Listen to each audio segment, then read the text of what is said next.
Hello, everyone, and welcome to the latest episode of the Metabolism and Menopause podcast.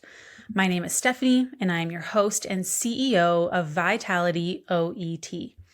We are a women's nutrition, health, and fitness company that focuses predominantly on women's hormones, particularly as they start going through perimenopause and onwards. We know that you start experiencing so many changes in this time of your life. Whether it be hot flashes, night sweats, irritability, brain fog, low libido, hair thinning, or that belly fat around the middle that seems to come out of absolutely nowhere despite you not changing anything. So you go back to those tried and true methods of cutting calories, cutting carbs, doing a bunch of cardio, yet it seems like nothing is working anymore. You're working so hard and you end up feeling worse, or the scale ends up moving in the opposite direction than what you want. But we know now that your body is inherently different than what it was prior to you experiencing these hormonal changes.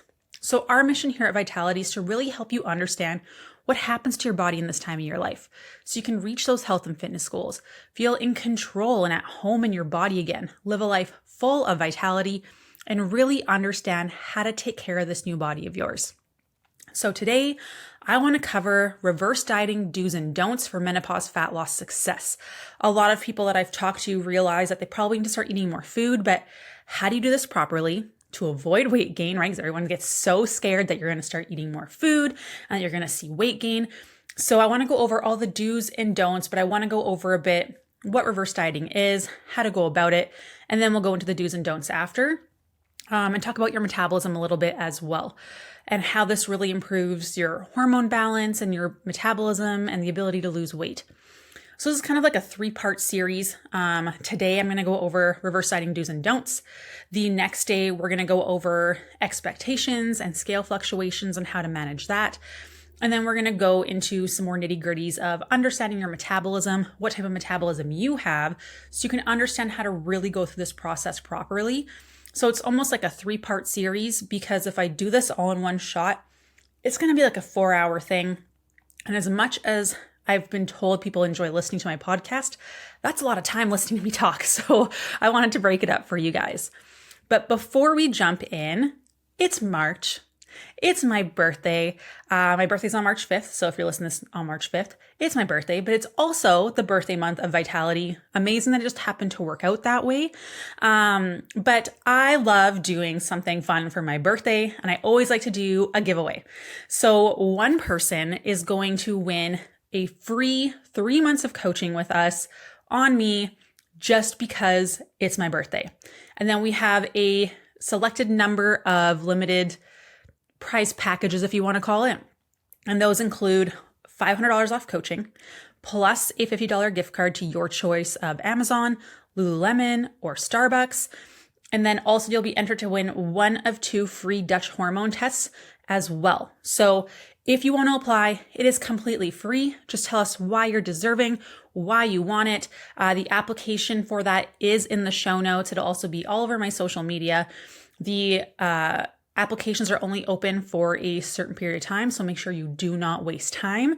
But make sure you put lots of information in there, because that is how we're going to select the person who wins the coaching with us. So happy birthday to me. Yay, but also a treat for you. So let's get right into the meat and potatoes. I have been trying really hard to not let my podcast get too long, because I've noticed that has been a trend as of lately. So I'm going to try really hard, but also I don't want to talk too quickly that you don't understand things. So I want to set the stage first for you guys. You have struggled with your weight in the past, or maybe it didn't happen until you hit this wonderful time that we like to call perimenopause, right? Or menopause or postmenopause, right? It can happen anywhere there. Where it seems like you didn't really change much in your life, yet all of a sudden you start seeing weight gain either slowly over the course of a longer period of time, or for some people, it seems to come on very suddenly and really just seems to settle around that middle area, that menopause belly, if you will. So you go back to, again, those tried and true methods. Nothing is working. You're working really hard and you feel like you're putting in all this effort and have nothing to show for it, which is super frustrating. So then we end up going to like these pretty extreme measures of like the Octavias and things like that. And then it doesn't really work. And it's also not sustainable. You end up eating differently than your family. it just becomes this whole thing and you're miserable and it just sucks. Let's be honest, it's just not a good time. So here's what is happening with all of this kind of stuff and the past diets you've done prior to hitting perimenopause first, so you understand. And then we're going to touch on what happens once you hit perimenopause, just so you have a good idea. So this is for the women who have done lots of dieting before, have gone from diet to diet, or have tried dieting once a year, 2 times a year. The average woman does diet 2 times a year.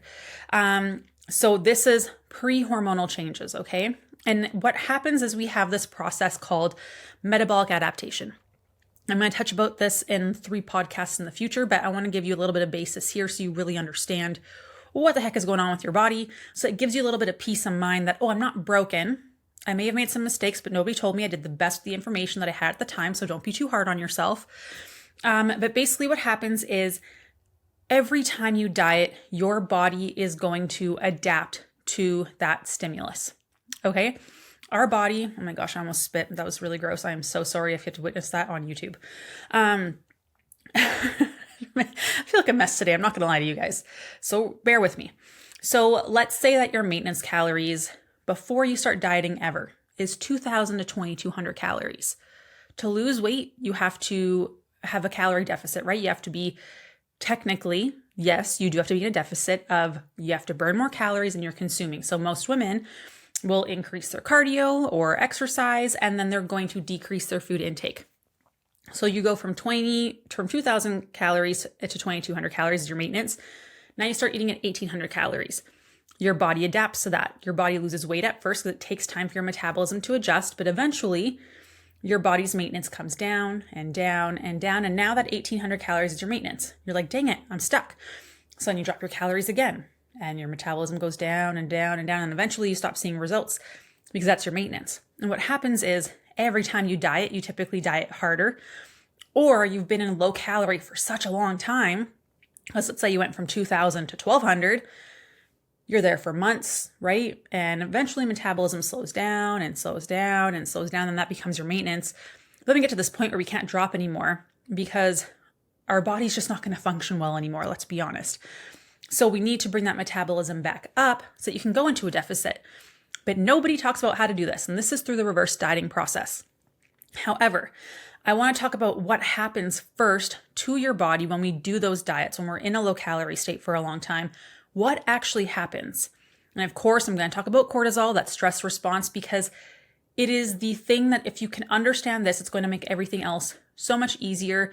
And it's going to make you understand how much stress your body's actually under, because a lot of us are like, oh, I'm dealing with it fine. But here's the kicker, you're not, okay? So here's what's happening in your body. So again, the metabolism slows down. Our body has all these internal systems to make our body worse at burning calories, so then our maintenance is very, very low, okay? Eating low calorie, doing a bunch of cardio and doing a bunch of exercise and fasting and cutting out carbs are all huge stressors on our body, which is going to raise our cortisol levels. And those are supposed to come up and they're supposed to come down from like a car crash, you know? You go into fight or flight, blood flow goes to your brain, to your arms and legs to do whatever you got to do in that situation to make yourself safe. And then cortisol is supposed to come down. But we're living in this perpetual state of high stress from, finances and deadlines and taking kids everywhere, not sleeping and cutting calories, cutting carbs. We're just generally not eating enough food. We're skipping meals. We're having caffeine on an empty stomach. We're not recovering properly. We're just go, taking care of sick family members. And the list just goes on and on and on. All these things are stress. And when we're in this chronic diet state or low calorie state, which by the way is less than 1,600 calories, is medically termed low calorie, just so you're aware. So if most of you are like, I'm not low calorie, you probably are. This stress response goes up. And when cortisol goes up, it is the puppeteer master that controls everything in our body. Like it influences everything. So when cortisol goes up, we're going to see a negative impact on our estrogen levels. We are going to see progesterone not be able to be produced, which is not a good time because progesterone is the hormone that makes us feel relaxed and chill. Like she just keeps us grounded. When you feel out of your mind crazy, usually it's because progesterone has dropped. This is why we get crazy with like PMS symptoms sometimes is that crazy drop in progesterone for some people if we're in a high stress state. Then we're also going to see testosterone takes a hit. We see an increase in our androgens, and all these hormones really put us into an imbalance, and we start experiencing some pretty wild symptoms. Okay, then we see that blood sugar control goes to crap because cortisol is constantly dumping sugar into our bloodstream. And if you're not having carbohydrates, if you're not having enough food, you're having coffee on an empty stomach, your body is not getting energy from food because caffeine does not provide us with energy. Believe it or not, it just makes us not be able to feel tired. So what happens is our body breaks down muscle for energy. It takes those amino acids from the proteins from our muscles, takes it to your liver. Your liver then turns it into sugar, puts it into your bloodstream. Insulin then goes up. And if this cycle keeps going and going and going, the blood sugar would drop because that's what insulin's supposed to do. You're not feeding yourself appropriately. Cortisol still goes up, breaks down muscle for energy, turns it into sugar, puts it into our bloodstream. So we're still seeing this constant state of high blood sugar, insulin going up, blood sugar drops, cortisol goes up, blood sugar comes up, insulin comes up. And eventually our body becomes more insulin resistant from not eating enough food, from not having enough carbohydrates, from exercising like crazy, from fasting, and just being stressed out. Okay? That is not good. But this happens when we are in a fat loss phase for a lot of women because we are not eating enough food on a regular basis to help buffer that. Then we see that loss of muscle like I just talked about. When we're losing weight, we don't want to lose muscle. Muscle keeps our metabolism high. It makes our body good at burning calories. So what ends up happening is you're busting your butt in the gym, not getting the results that you think you should be because you're not eating enough food, which seems wild. So when you're losing weight, it's because you're losing a ton of muscle, which is not good. You don't look more fit and toned. You just look like a smaller version of yourself, or you end up losing muscle and maintaining fat mass or gaining fat mass. Your body percentage of fat actually goes up. So you end up looking with like this skinny fat look. You're not toned. You don't look fit. And that sucks. Then we also see when cortisol goes up, we have reduced thyroid function. And our thyroid really dictates how many calories our body burns at rest. So if that goes down, your body sucks at burning calories, very hard to lose weight. You're also going to be exhausted. It's also going to negatively affect your gut health. So you start experiencing more bloating. You might get the runs more. You might get more constipated. You start having IBS type symptoms. It can lead to leaky gut and autoimmune conditions. That is not what you want. And it also negatively affects our liver function. And if you're adding alcohol on top of that, now we have an even bigger problem. So of course you're going to be exhausted, emotional, have a ton of sleep issues, and not to mention the biggest thing is cortisol needs somewhere to go. We're producing all this cortisol and our body can't break it down quickly if it's always elevated. And the worst part is we have 4 times the receptors for cortisol in belly fat than anywhere else in our body. So if we don't address cortisol, belly fat will never go away because we need somewhere for it to go. And cutting calories is going to make this stress response worse. And that's just pre-menopause. This happens every time we've been yo-yo dieting, hopping from fad diet, doing a couple diets a year, not doing them properly, not coming out of them properly. And then bam, you hit perimenopause and menopause. Estrogen and progesterone start to drop. And now we have this crazy roller coaster of symptoms. Not to mention we're less resilient to stress because estrogen really helps buffer that stress response and help with cortisol control. So now, before maybe we could handle a 9 out of 10, before we start seeing that wonderful list of symptoms that I listed off, now it only takes a 5 out of 10. So you feel like you haven't changed anything and things are going sideways, but your body has. So now we have to teach you how can we buffer stress through nutrition, through proper exercise, through lifestyle, because you can't get rid of most stressors in our life. We can't get rid of our kids if they're pissing us off one day. That doesn't work. Smothering your partner with a pillow is not well accepted. That's pretty frowned upon. We can't help if our parents are getting sick or we're dealing with grief. We can't help if work chaos gets really crazy with deadlines and stuff, right? There's a lot of things that we can't control. So we have to learn what are things we can control to help buffer that stress response so you don't end up in this crazy cycle of crappy hormones and symptoms and weight gain and poor thyroid function, poor blood sugar control. Because a lot of the time women will be like, I changed nothing, now I'm pre-diabetic. This is the cycle that we're talking about that's causing these things. So that probably sounds familiar to most of you, right? And then we're less resilient to stress. We have more of these hormonal imbalances. Metabolism slows down even more. So our body really sucks at burning calories now. And then you don't look toned. You don't look the way you feel like you should with the efforts that you're putting in, let alone you shouldn't be gaining weight, right? You're doing all the right things. So no, adding stress on top of stress by doing another diet and cutting more calories and cutting more carbs and doing more exercise is not going to help. We don't have the stress buffer for that. It will make our bodies totally deteriorate. It's not going to result in weight loss. It's going to result in weight loss resistance or even weight gain. This is why you cannot diet forever, because at a certain point, your body is going to rebel against you. It will stop working efficiently or even working at all. So you can't keep doing this cycle and expecting things to get better, because it will not. So this is where I come in with the solution for you. Do not panic. This is something we can fix. We do this with women all of the time. And this is the reverse diet. This is where we slowly and strategically increase your calorie increase to improve your strength and muscle mass, so you can actually look fit and toned from your workouts in the gym. Bring that metabolism back up so your body becomes good at burning calories again. So now our maintenance isn't 1,200. Now it can go back up to 2,000. It's going to decrease those hormonal symptoms so you actually feel like you again. You're improving your organ function and your lab work. You're going to have better health, better energy, and better mood. I was just talking to a client, was it yesterday or the day before? She sent us her labs ecstatic. Her triglycerides dropped by like 50 points. It was crazy. A1C decreased, liver markers improved, like amazing. And we haven't even gotten to the fat loss phase yet. She's sleeping great. Her energy is amazing.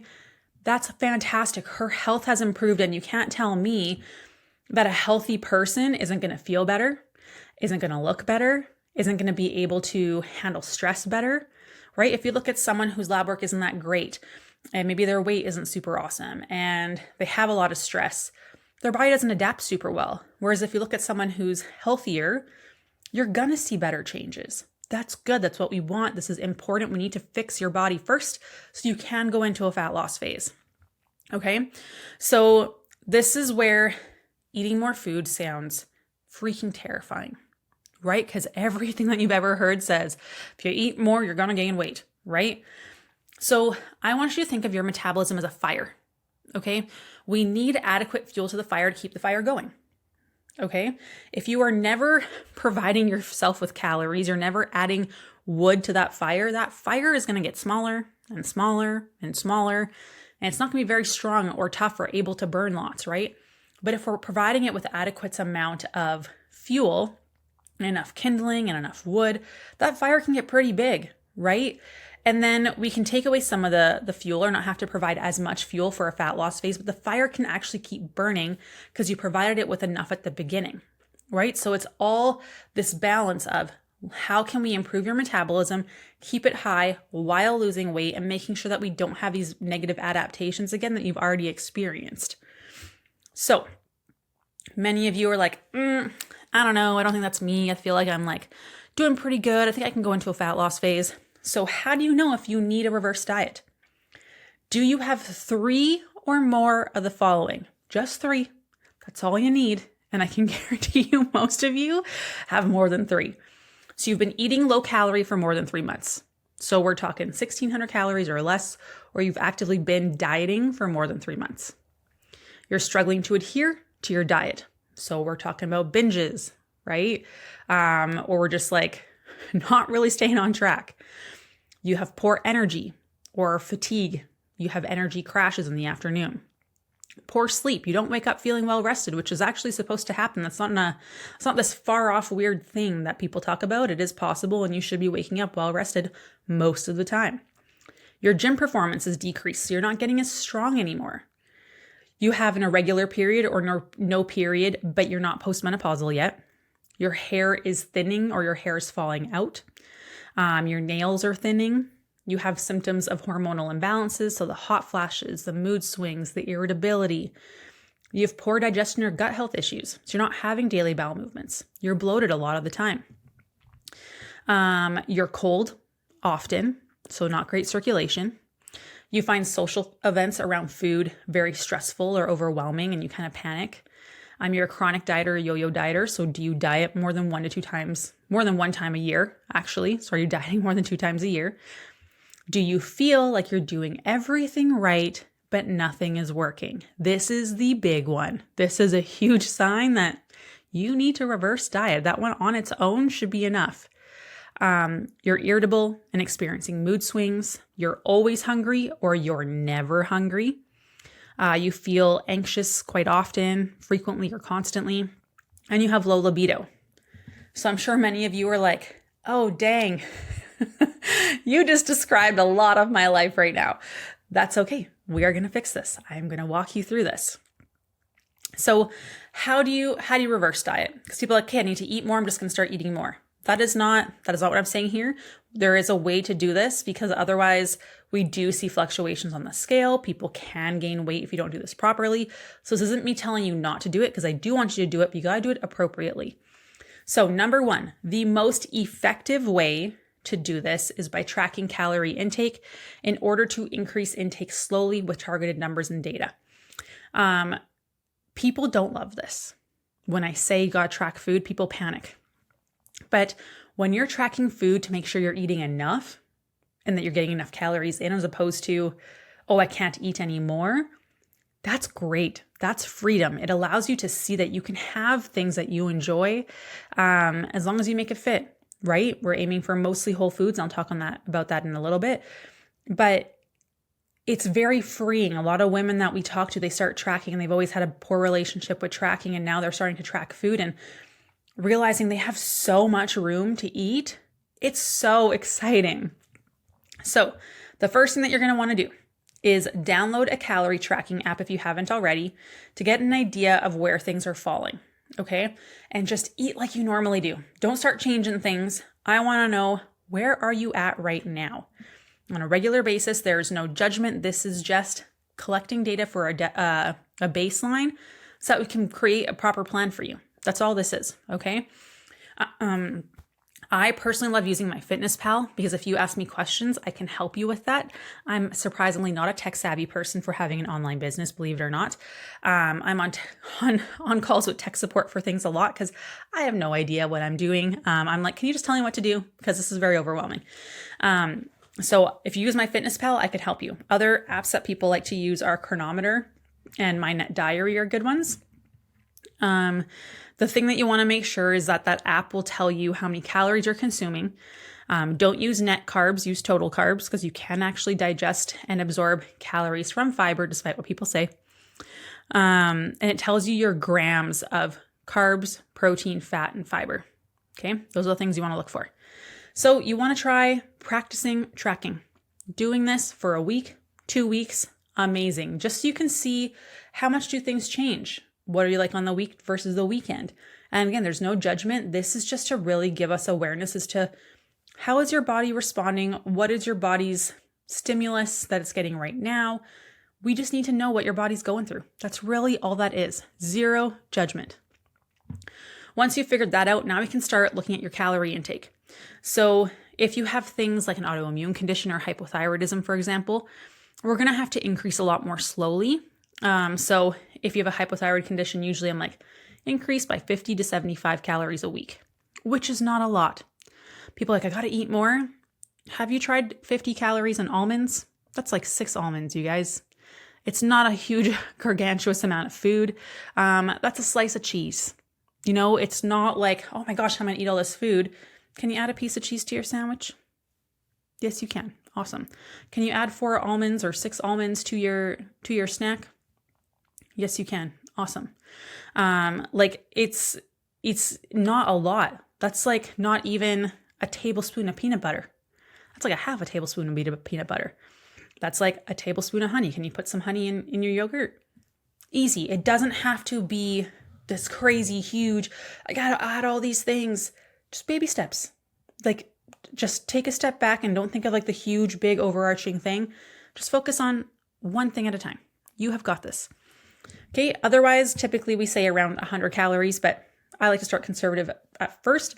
50 to 100, great place to start.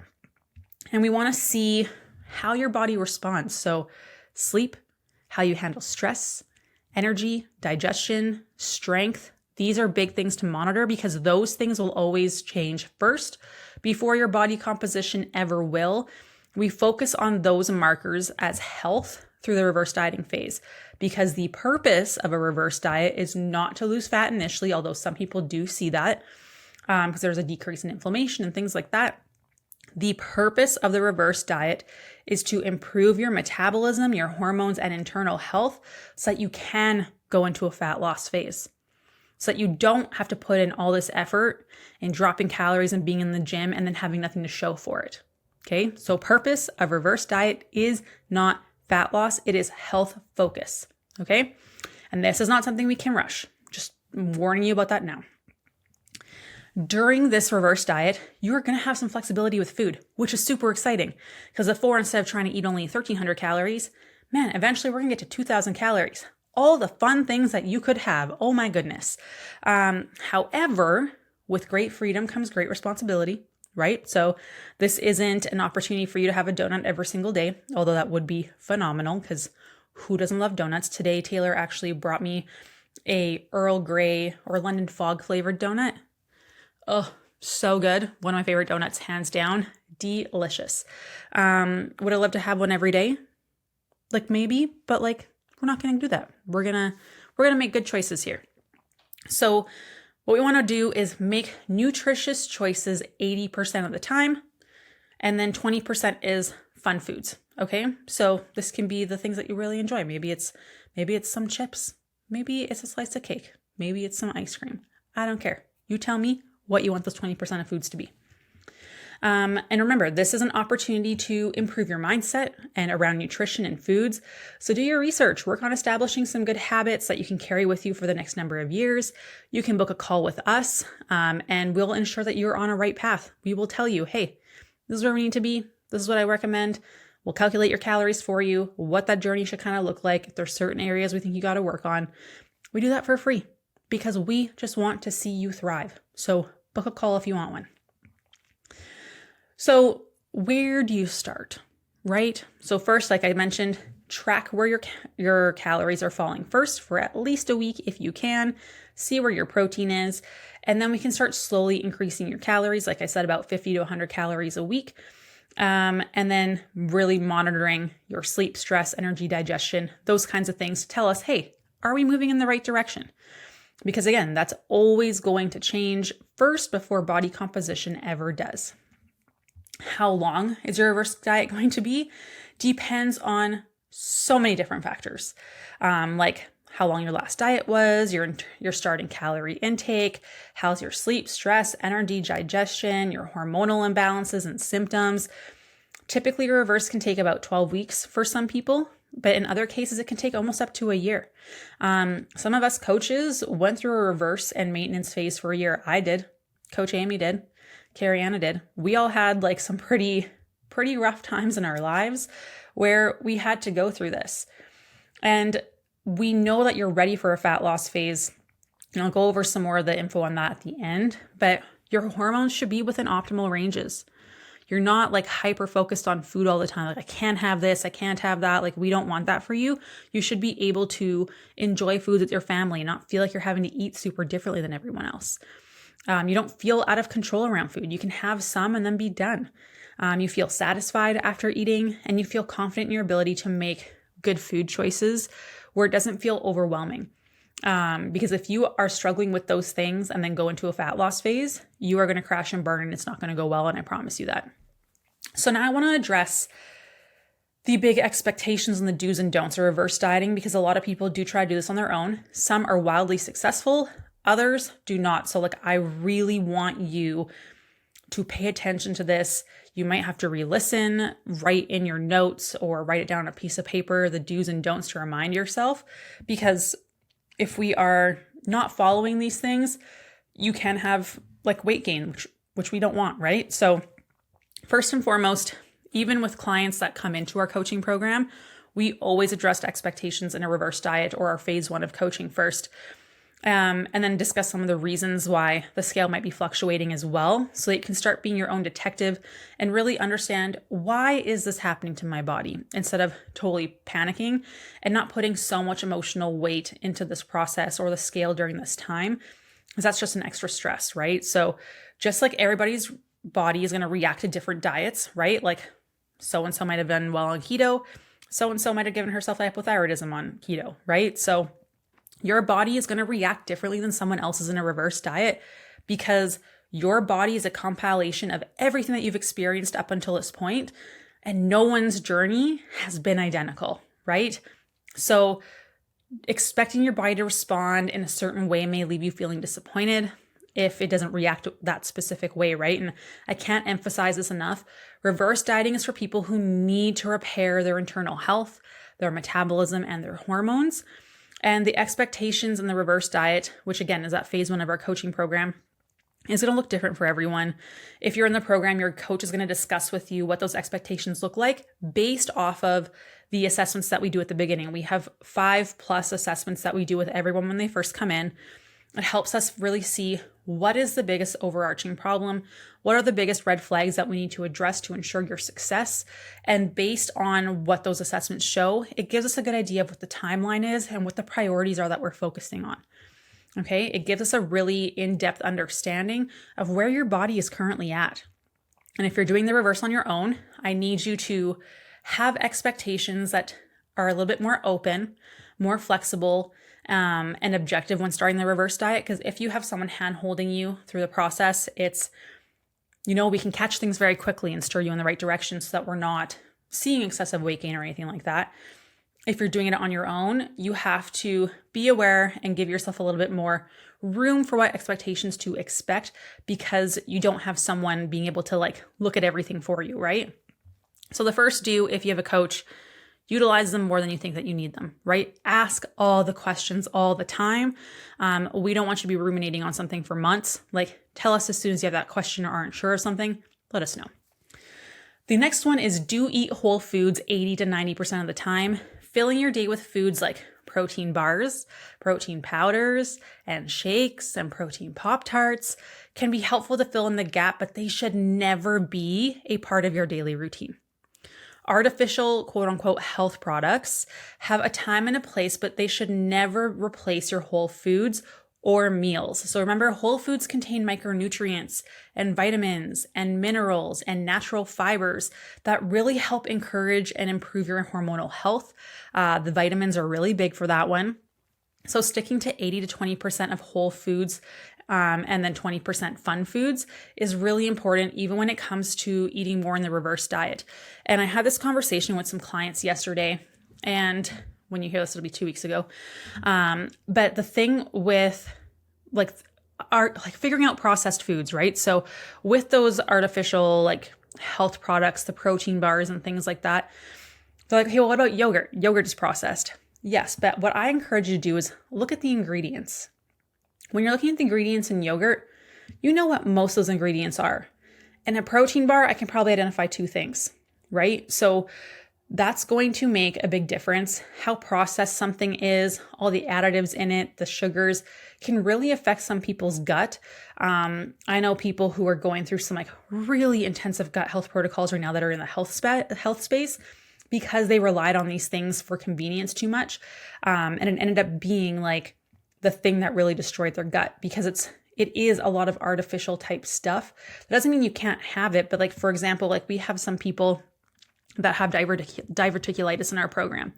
And for them, if they have a protein shake every day, they're getting a flare up. If they limit it to 3 a week, 2 to 3 a week, they tend to do really well, because it's harder. It's if those things accumulate in your gut, it can cause a lot of adverse effects. So I always encourage women, when it comes to protein in particular, try to get at least 100 grams from whole food sources before adding in all these processed things. So we were talking about yogurt and cheeses, those things are more processed, right? But if you look at the ingredients, there's a huge difference in those versus protein chips and protein Pop-Tarts and protein bars, right? So you have to find that balance of can I get most of this from natural foods? So instead of being like, oh, I need 20 more grams of protein, I'm going to have a protein bar, and you do that every day. How about you went to, okay, like if I'm having 2 ounces of chicken at supper time, can I just add an extra ounce? Like try and add in those things first, because that's going to be far more helpful for your gut, your overall health, your inflammation. And that's not me saying you shouldn't have that, because that would make me a hypocrite, because I use protein products. I don't use protein bars a ton, but I do use protein powder. Like I'll use it in like overnight oats, right? So I'll have those a couple times a week, or I'll mix it in with my yogurt just to up the protein content a little bit. Or those Fairlife bottles, like the chocolate milks, I'll have half of those, half of one, like a day or every other day. But I really have to watch how my body responds, because certain types of protein and certain types of artificial sweeteners really do bother my stomach. So I have to be really mindful of that. Like soy for me, cannot do that. Pea protein, cannot do that. And then some of the artificial sweeteners I really have to watch too, because I'll get sick from them. So you have to pay attention to those things and only use them as like a last resort, or even think of it as like a treat, right? Because like a protein bar is more like a chocolate bar. Let's be honest, right? So something to be aware of. The next one is do not rush it. Since like if you have a coach, listen to your coach. We're not going to tell you to stay in a reverse diet just because we want you to stay longer and make you suffer. It's because ethically and morally, we want to give you the best advice to be able to to guarantee that you will see results in a fat loss phase. Because you can't tell me that you aren't sick and tired of putting in effort and not seeing physical changes. So if you're working with a coach, listen to the advice. They're not keeping you there just to keep you there. We're doing it like ethically and morally. We are very big on do no harm, benefit the client. And if we can't guarantee that you're going to see success in a fat loss phase, we're not going to do that, right? So we need to make sure that your body is actually ready and is going to respond. But I always say, like, if you think you're ready, add 3 to 4 weeks, always. Because I've seen clients who, like, instead of waiting a month for going into a fat loss phase, try to go earlier, and they don't lose weight for 2 months, and they have to come out of it and then reverse for a little bit longer, stay at maintenance, and then go into a fat loss phase and then finally see changes. And instead of waiting 1 month and then going into a fat loss phase and seeing changes, they end up adding 3 to 4 months to their journey because 1 month was too long to wait. Well, now you've added like a whole year to how long it's going to take you to see your results, right? So this isn't something to rush. And I tell people this all the time. Like they'll be like, I think I'm ready for a fat loss phase. And I get them to share their stuff with me. I'm like, nope, like this isn't consistent enough, or this is missing here. Let's give it another 4 weeks. People hate that, but that's me doing good due diligence, because I want to see you succeed. And if I'm not 100% sure you're going to succeed, I'm not going to make that recommendation for you. The next one is keep your same way of eating. Okay. Keep your routine, start with small changes. Typically that's going to involve like having breakfast, right? Because a lot of us are fasters. But we want this to be sustainable. We don't want to completely change up everything that you're eating, the food choices that you're making, because it might not even be necessary. You know, like what we like to do is, how do you naturally like to eat? We have a sheet that we're working on with our clients. What are the foods that you like to eat? What are the foods you don't like? What are some things that we can start adding that you enjoy to make meals more nutritious? And then we go about that, right? So eat the way you want to eat and then fill in the gaps. Like that's the approach that we like, because then you still get to eat the meals with your family. You still get to go out and enjoy the things that you enjoy, right? Like you don't have to do this crazy big, like no carbs, no this, no that, and then you don't stick to it because it's not realistic. So it's not about trying to force people to follow a specific plan that's supposed to be for everyone, because everyone's different depending on like cultural preferences. That's going to largely impact like the kind of foods that you eat, right? So it makes it so much more sustainable instead of trying to totally change everything in your diet. That doesn't make sense. It doesn't work that way. The next one, which is probably the biggest one for people, I would say second biggest one, because I'm going to get to the biggest one soon. Don't freak out about the scale. By eating more food consistently, you might notice that scale jump up by 2 to 5 pounds from your original weight. And this is normal. as we start to replenish your body's stores of glycogen, energy, and water, and probably start to gain some more muscle. So especially if you're an exerciser, if we start eating more, you're typically going to put on more muscle mass, which is awesome. We want that boosts your metabolism, but that's also going to make the scale go up. However, 1 pound of muscle takes up way less space than 1 pound of fat. So let's say 1 pound of fat, let's just say that was like 9 inches long. 1 pound of muscle would only be 3 inches long. So even though your weight stays the same, because they weigh the same, the amount of space it takes up is less, which is good. We want that. Also with glycogen stores. So I want you to think of like in your muscles, you have tiny little gas tanks that our body stores glycogen and water in to help fuel us during activity, to help our body function properly. We want those tanks to be full, but because so many women have been under eating for such a long time, these tanks are running on empty. So if you think about it, if you weigh your car when the tank is empty, then you fill up the tank with fuel, then you weigh the car again, the weight's gonna go up, right? That's exactly what's happening. This isn't fat. This is just storage of glycogen and water, which our body needs, which is awesome. Plus, you have more food in your belly. So imagine hopping on the scale and you get off and you pick up like 2 apples and a chicken breast, because that's what you're adding to your total meals. And then you hop on the scale holding that chicken breast and 2 apples. The scale's going to go up. Is that fat? No, that's just more food in your digestive system. That's not bad. This is good. You might even see some people start to lose weight. Some people end up staying the same. Some people end up gaining 2 to 5 pounds. Usually, unless you are not consistently following direction and being consistent in your calorie intake, it's not fat. If you're not sure, let me know. I had someone reach out to me recently, and this happens all the time. They're like, oh my gosh, I gained 10 pounds in this reverse. Is this normal? I'm like, well, how quickly did you increase? Because if you increase too quickly, that's going to be a problem. So I've only been increasing like 100 calories a week. I'm like, okay, show me what your calorie intake was the last 3 or 4 days. They send me their diary. Not consistent. We're at 1,500 calories one day, 17 the next, then we're at 1,550, then we're at like 1,750. You got to stay in like 100 to 150 calorie range. Otherwise, you're not consistent. Same with your protein. Otherwise, it's like that whole bad relationship thing. Your body doesn't know what it's going to get. You don't know if your partner is going to explode at you. So you're kind of walking on eggshells.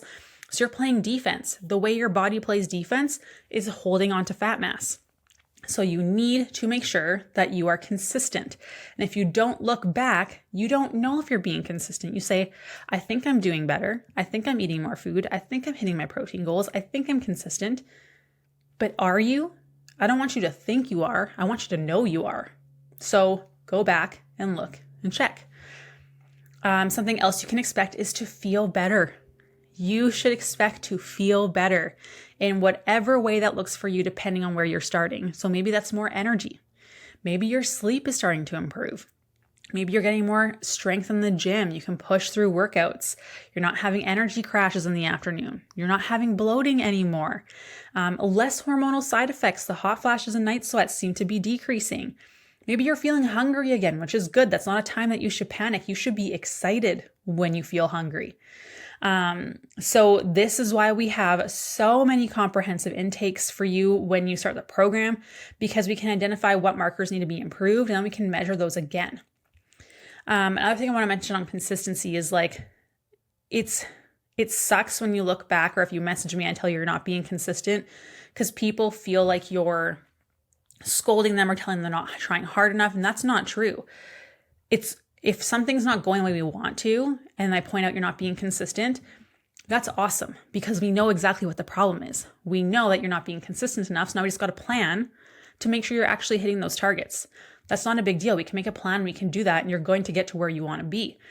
Whereas if you are being super consistent and then we're seeing some pretty crazy things going on, now we got to do more investigating because it doesn't make sense. So now we have to dive a little bit deeper to see what's going on. So if it's not consistency, don't be defensive. Don't be upset with yourself. Just be like, okay, there's a very clear thing that I need to work on. Let's make a plan and do it. It doesn't have to be making you feel poorly about yourself, making yourself feel guilty and less than. No, like now we know what the problem is. Now we can address it. This is awesome. If you aren't aware that you aren't being consistent and now you're made aware, Now you can address the problem. If I do something that pisses off Taylor every single day and he doesn't tell me, I'm going to keep doing it. We had this whole debacle with cereal bowls. I was not dumping the last little bit of milk out of my cereal bowls in the sink when I left them there. He is what I like to call the dish fairy. I'm not allowed to load the dishwasher anymore because I don't do a good enough job, which I am not complaining about whatsoever because I hate doing dishes. But I would always leave milk in the bowl until one day he's like, why do you do this? What is happening? Why are you doing this? So then he told me, and then like after a few days, like, you know, I would like actively try to do it. And then when I wouldn't do it, he'd point it out to me and be like, hey, you didn't do the cereal bowl thing. And instead of me getting mad, I would laugh and be like, oh crap, I didn't do it. But now I always dump out my cereal bowl because he made me aware of a mistake that I was making. So then I could actually change it. I could plan, and then he gave me feedback of, hey, Steph, you did it again. And I'm like, dang it. Okay. Not doing this again. We're good.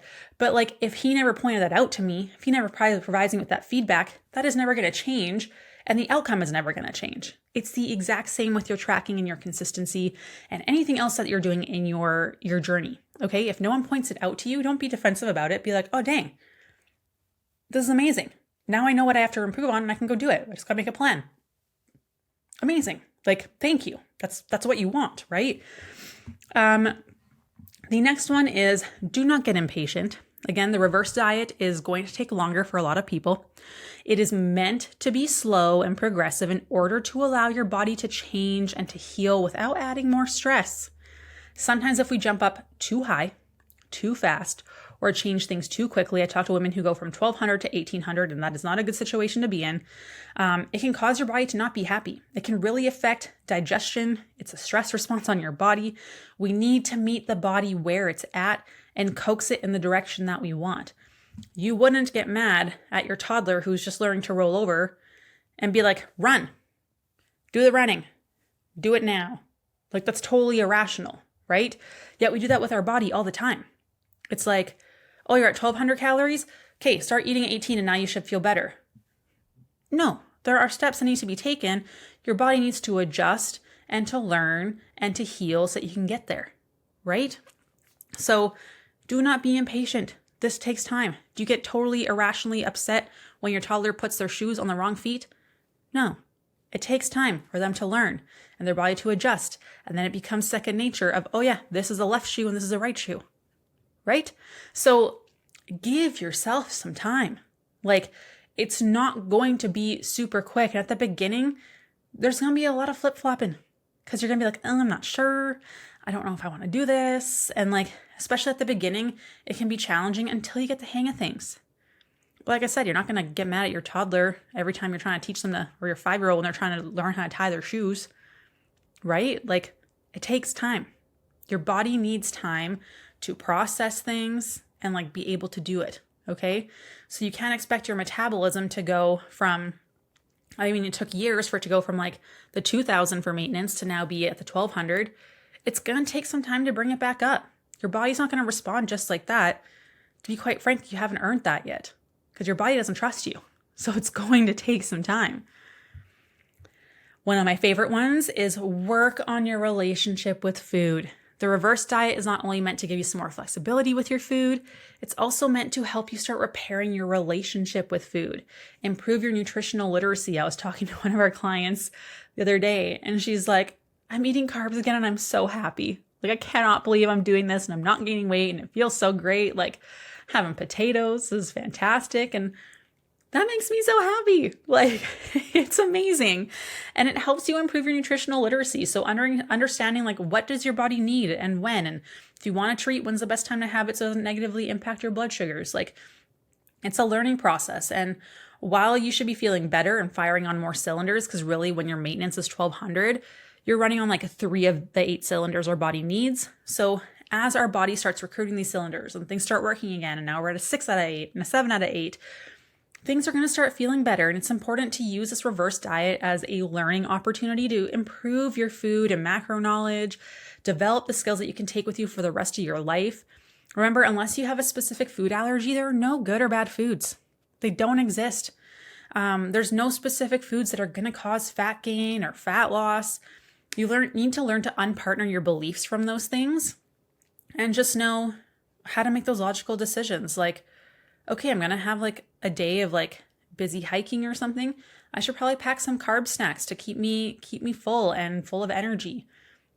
That's okay. Like it's a learning process, understanding that balance with food and being able to make those decisions and realize there's just more nutrient dense and less nutrient dense, higher calorie, lower calorie, more vitamins, less vitamins, more filling, less fiber. Like there's all these different things. And it's figuring out when can you have those different things? When is it appropriate? And when do you want them? Like it's all about balance and learning. And it makes me so happy. Today we had a client message us say, hey, I did my second fat loss phase. I did it by myself. I'm down 7 pounds already. I'm down an inch around my waist. Like she spent a year with us. And like we taught her everything she needed to know, gave her all the resources. She asked all the questions. We walked her through a couple fat loss phases. She learned what that process looks like, when to do what foods to kind of utilize to help her reach her goals without making her feel super hungry in a fat loss phase, how to come out of it to maintain results and keep metabolism up. And she's doing amazing. And that's how we want it to be. We want you to have all the tools and resources to continue on your journey on your own. For some people, it's a longer journey, and we want you to feel confident doing it on your own. If you want to do the whole thing with us, awesome. But like, that's a really big thing, is if she hadn't taken the time to develop the skills and understand these things with food, she wouldn't be there. So that's huge. So take that time to learn. And then practice your relationship with yourself. Practice some self-compassion, some self-acceptance. Build a foundation for even more success in your fat loss phase. It breaks my heart. Carrie-Anna was telling us about a consultation call she had. And there was a woman who shared her food log with her, and she like made notes on the side on daily, which is awesome, about like digestion and stuff. But every day she wrote still fat, still overweight, and like some other language in there that wasn't great.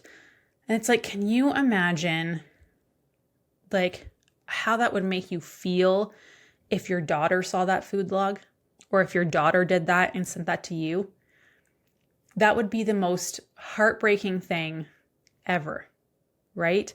Or if your niece or your mom or your sister, like the way that we talk to ourselves actually makes a huge difference in our body. It can actually affect our hormonal balance.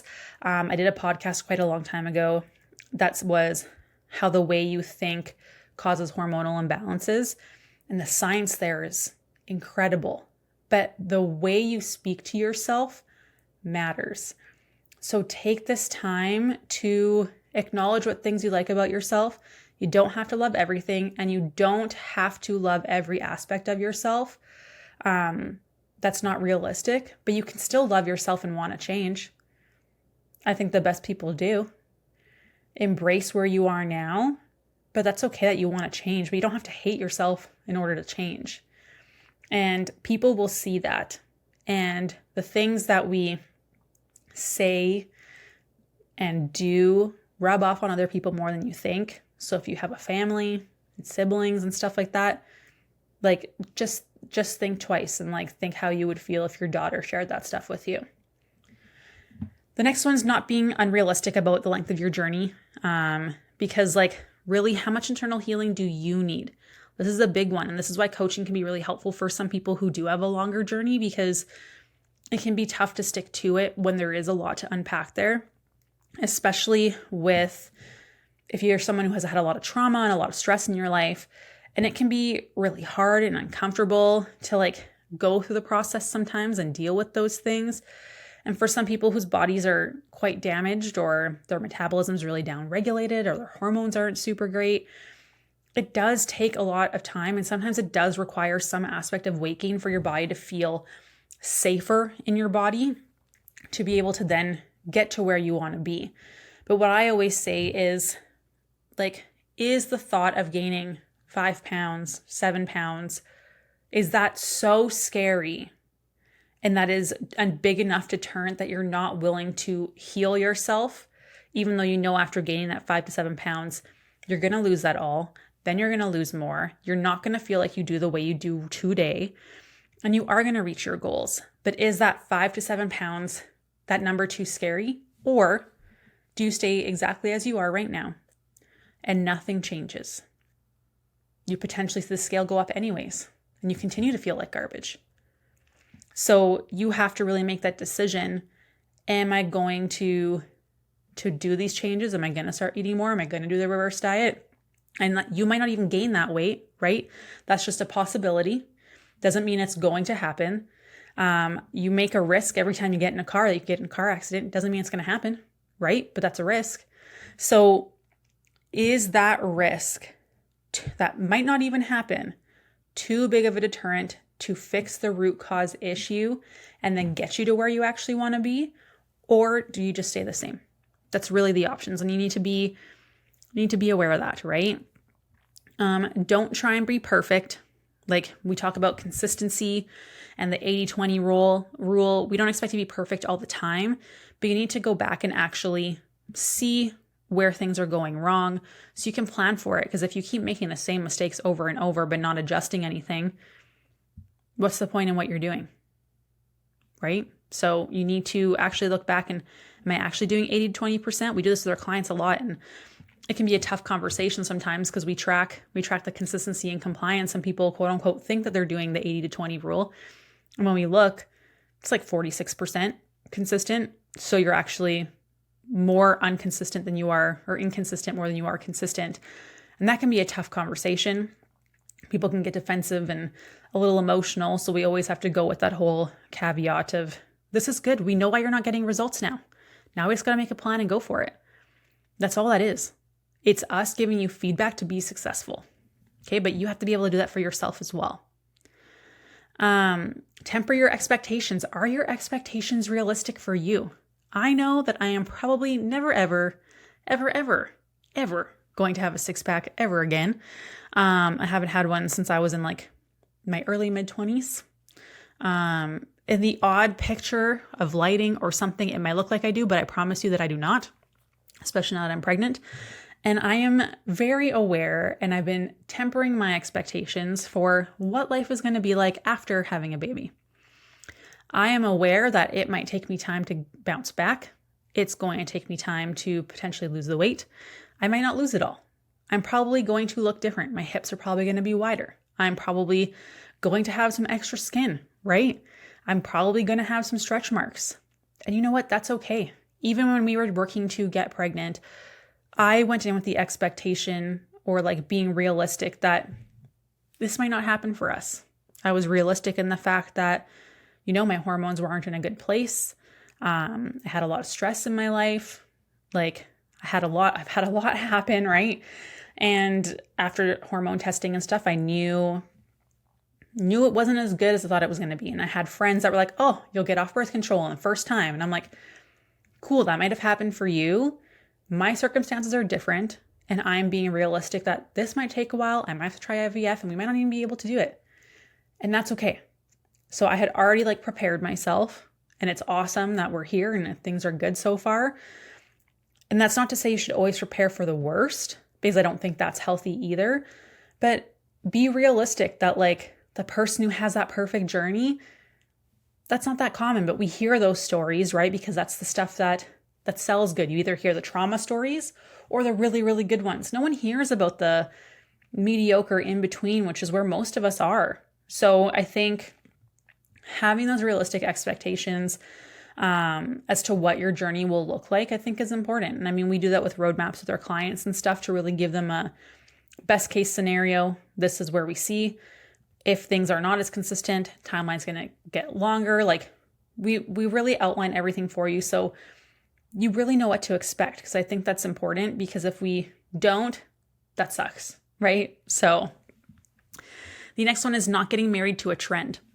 So things will change weekly, or what starts in the beginning might not happen the whole time. Sometimes we see women lose weight really quickly the first 4 to 6 weeks, and then things stabilize, or they might go up a little bit in weight, or vice versa. It's never going to be this perfect linear trajectory. That's not how anything ever works in life.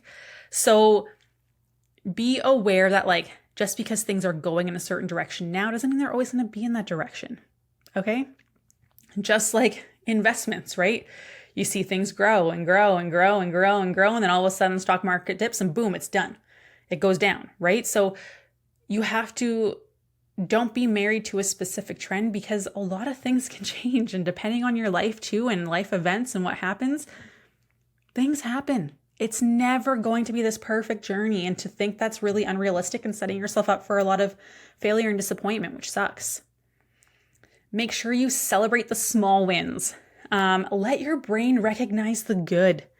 Sometimes we feel like we should downplay our small wins because it makes us feel kind of arrogant or braggy, and we're terrified that we will be all wrong and fail in the future. So we're scared to like celebrate. But celebrating those small wins is so important, and recognizing things like mindset shifts and lifting heavier weights in the gym, trying something new, or even just being brave enough to love yourself for the first time. Those are all votes for the person that you want to become, for the person you are becoming. And this is really important because big changes are built by small things adding up over time. And I think this is something that I love psychology a lot, you guys. I love science and all the things in general.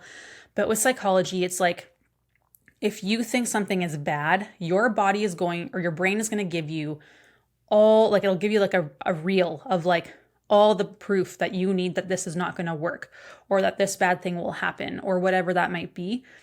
So you need to start building up a reel of the positive things, but you need to be very aware and actually celebrate the things. Otherwise your brain won't remember those things.